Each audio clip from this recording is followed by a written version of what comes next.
Good morning from Rabbit Ridge Farms. Little update for everybody who's been so concerned and sending messages and calls and everything about, you know, are you ready for the weather? We're worried about your livestock. All the different gamut that goes along with really bad weather. We expect bad weather here in Arkansas. We're preparing for ice, up to a quarter to a half inch of ice, which is going to mean power outages and that sort of thing. So I wanted to give you an update on our cattle and our hogs and our animals and let you know what we're doing in order to try to make things. Tess is badgering these calves. I want to let you guys know what we're doing in order to keep all of our animals in good welfare. So I'm gonna start with the cattle. We have different groups of cattle. I'm right here with some calves. Right here, I think you can see them. I can't tell, but I'm here with some calves, and so for cows, the number one thing is starting bad weather with cattle that's in good flesh, meaning they're all healthy, they're fat, they've got a fat coverage. The fat is a great insulator on a cow in order to help with the cold weather. And we want three basic things for cattle going into inclement weather. We want them to have access to all the feed that they possibly need. We want to make sure they have live water in case the water freezes up, which we have these cattle here where we have live water, and then we also have an underground system with underground tanks that keeps it from freezing up. So we're covered on that. And we talked about the good flesh. We also, with our cattle, we use a product called Mix 30. Mix 30 is a real high fat content liquid feed that is the fat's derived from vegetable oil, and then it's got a fermented grains in it that provides protein. So with cattle, fat is energy, and you want cattle to have energy in cold weather. The energy is what keeps them warm, and cattle actually do better in cold weather. It's harder for a cow in 100 plus degrees than what it is at 30 degrees. So these cattle are in good flesh, and I think you can see here that they're actually grazing some stockpiled ryegrass that got burnt back a couple weeks ago by a hard freeze. We had a hard freeze in January that set all of our ryegrass back.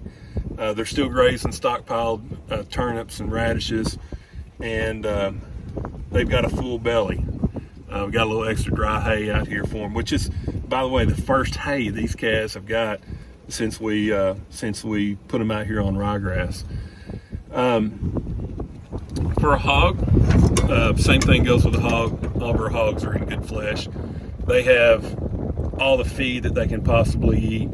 For our younger pigs, we want the pigs that are weaned and away from their mom, we want them to have the ability to get into shelter. If you go up when it gets really cold, you'll see these pigs, they rotate in and out of shelter, going to eat, coming back to shelter. They literally wad up in a ball, and they can wad up on a ball in wet, nasty ground, and when they get up, the ground will puff dust. It's so efficient how they are able to stay warm, and they're definitely not afraid. There's no social distancing with pigs. They roll up, get really warm, and that's how they stay warm in the wintertime. Now our sows are in a different pasture. They're gestating right now. We got a couple of late litters, but they're gestating right now. They have shelter that they can get in. Most likely, most of them will crawl up in a brush pile and waller around in the brush pile, get in that composted material that's in the woods, and they will create a little nest, and that nest is a windbreak, and it also will, they'll lay together and keeps them warm and that sort of thing. It's amazing what a hog and a cow are able to go through they're just so resilient. especially a hog. And if you dropped a bomb at Rabbit Ridge, I tell people all the time, it may kill everything, but there's going to be a few hogs that are going to make it.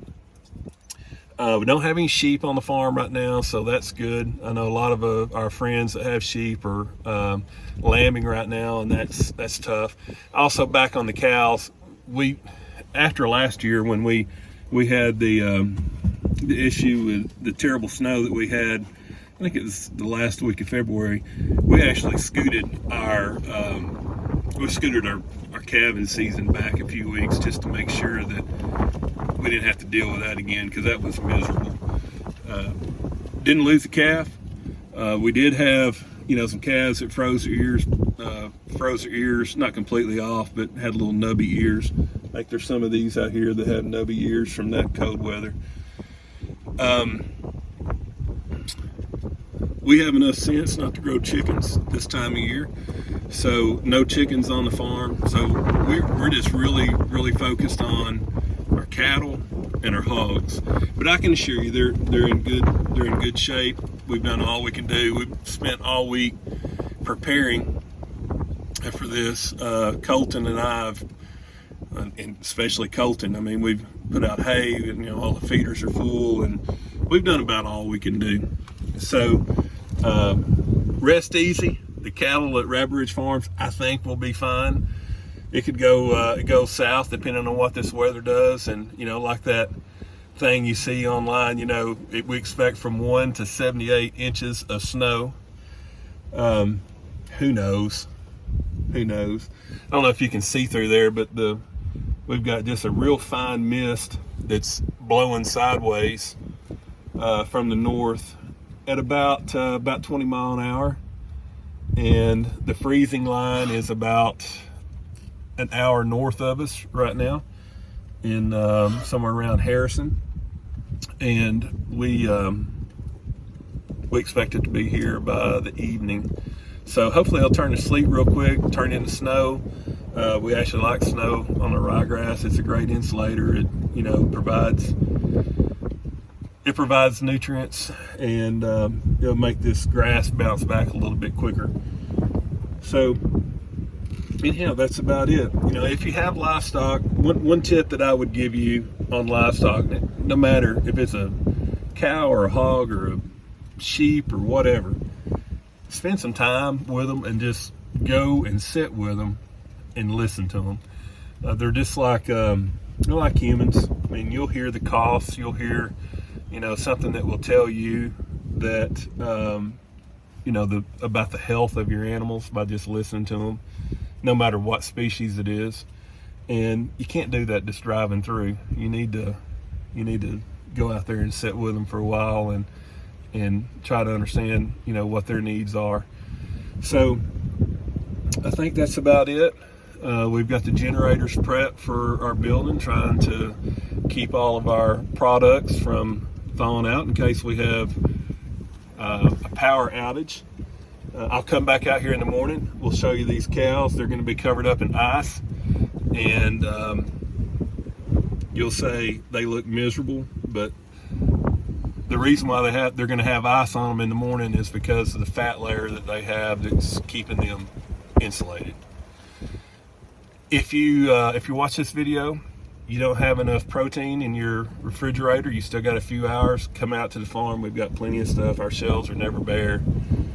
I can go on and on about it. You don't have to go to Kroger to buy stuff.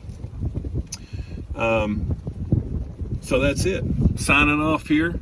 Got my trusty partner right here, old Call. If you come out to the farm, you see this guy all the time.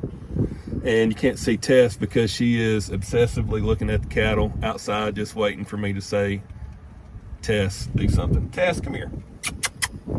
Hold up. Yeah, see, there she is. Okay. Hope all is well. Enjoy the video. Enjoy the cattle. Y'all stay warm. See you later. Thanks from Rabbit Ridge Farms.